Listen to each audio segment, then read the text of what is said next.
بسم اللہ الرحمن الرحیم۔ السلام علیکم۔ امید ہے کہ آپ سب خیر خیریت سے ہوں گے۔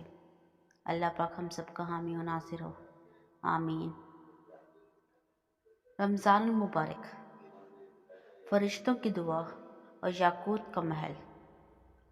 حضرت ابو سعید خضری رضی اللہ عنہ سے روایت ہے، فرماتے ہیں کہ رسول کریم صلی اللہ علیہ وسلم نے ارشاد فرمایا، جب رمضان المبارک کی پہلی رات ہوتی ہے تو آسمان کے دروازے کھول دیے جاتے ہیں، اور ان دروازوں میں سے کوئی دروازہ بھی رمضان شریف کی آخری رات آنے تک بند نہیں کیا جاتا، اور کوئی مسلمان بندہ ایسا نہیں ہے کہ رمضان شریف کی راتوں میں سے کسی رات میں نماز پڑھے مگر یہ کہ اللہ تعالیٰ اس کے لیے ہر سجدے کے بدلے میں 1500 نیکیاں لکھے گا، اور اس کے لیے جنت میں سرخ یاقوت کا ایک محل بنا دے گا جس کے 60,000 دروازے ہوں گے، اور ہر دروازے کے لیے سونے کا ایک محل ہوگا جو سرخ یاقوت سے آراستہ ہوگا۔ پھر جب روزہ دار رمضان مبارک کے پہلے دن کا روزہ رکھتا ہے تو اس کے گزشتہ سب گناہ معاف کر دیے جاتے ہیں، اور اس روزہ دار کے لیے روزانہ صبح کی نماز سے لے کر غروب آفتاب تک 70,000 فرشتے اللہ تعالیٰ سے مغفرت چاہتے رہتے ہیں۔ اور رمضان شریف کی رات یا دن میں اللہ کے حضور جب کوئی سجدہ کرتا ہے تو ہر سجدے کے عوض اس کو جنت میں ایک ایسا درخت ملتا ہے جس کے سائے میں سوار 500 برس تک چل سکتا ہے۔ رمضان المبارک میں ہر سجدے کے بدلے میں 2500 نیکیاں ملتی ہیں، اور جنت میں سرخ رنگ کے یاقوت کا ایک محل بنایا جاتا ہے جس کے 60,000 دروازے ہوں گے، اور روزہ دار کے پچھلے سارے گناہ صغیرہ معاف ہو جائیں گے۔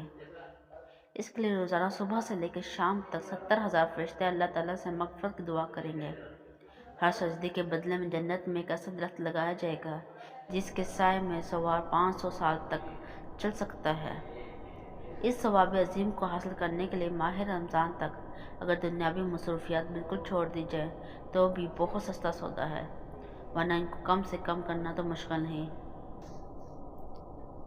رمضان الشریف میں دعا کی قبولیت اور شیطان کی گرفتاری۔ حضرت علی رضی اللہ عنہ سے روایت ہے کہ جب رمضان شریف کی پہلی رات ہوئی، سرکار دو عالم صلی اللہ علیہ وسلم نے لوگوں سے خطاب کرنے کے لیے کھڑے ہوئے اور اللہ تعالیٰ کی حمد و ثنا بیان کر کے ارشاد فرمایا، اے لوگو، تمہاری طرف سے تمہارے دشمن جنات کے لیے خداوند تعالیٰ کافی ہیں، اور اللہ تعالیٰ نے تم سے دعائیں قبول کرنے کا وعدہ فرمایا ہے۔ چنانچہ کلام پاک میں ارشاد ہے، مجھ سے دعا مانگو، میں تمہاری دعا قبول کروں گا۔ خوب سن لو، خداوند کا دوست نے ہر سرکش شیطان پر 7,000 نگرانی کے لیے فرشتے مقرر فرما دی ہیں، لہٰذا وہ ماہ رمضان گزرنے تک چھوٹنے والے نہیں ہیں۔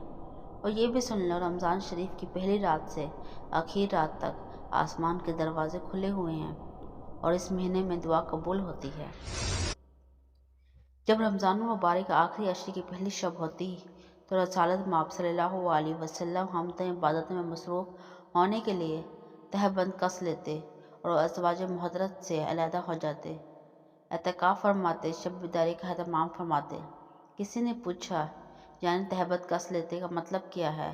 تو راوی نے جواب دیا کہ حضور پاک صلی اللہ علیہ وسلم ان دنوں بیویوں سے الگ رہتے تھے۔ اس ماہ کو اللہ پاک نے اپنی عبادت کے لیے خاص فرمایا ہے، جس کے لیے خصوصی انتظام بھی فرمایا ہے کہ بڑے سے بڑے شیطان جو عبادت سے روکتے ہیں یا ان میں خلل ڈالتے ہیں، انہیں اس ماہ میں بند کر دیا جائے تاکہ وہ مسلمانوں کی عبادتوں کو خراب نہ کر سکیں یا ان کی ادائیگی میں رکاوٹ نہ ڈالیں۔ اور حضور اکرم صلی اللہ علیہ وسلم کی سنت میں بھی اس ماہ میں عبادت کی خاص اہتمام کیا ہے، اس لیے اس ماہ میں ذکر و تلاوت اور دیگر عبادت کا زیادہ سے زیادہ اہتمام کرنا چاہیے اور دل و جان سے دعائیں کرنی چاہیے، کیونکہ ان کی قبولیت کا خاص وعدہ ہے۔